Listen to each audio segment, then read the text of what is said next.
While we're talking about kickers, what I've found, I've only really sailed on demo boats generally that have just been put together that day. But what you'll probably find is between this bit, this webbing strap, any splicing and the dyneema is it all beds in an awful lot to start with.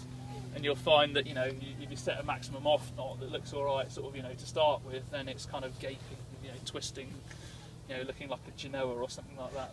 Out the factory as well, this comes way too long, it's down here. Yeah, I was about to say, I found it critical. So, yeah, good point. So, very good point. I think you can pretty much bottom that out there.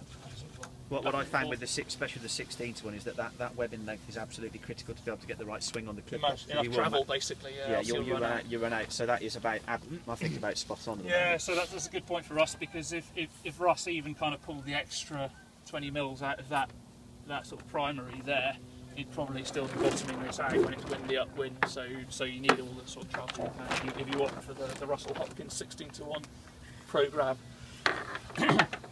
Okay.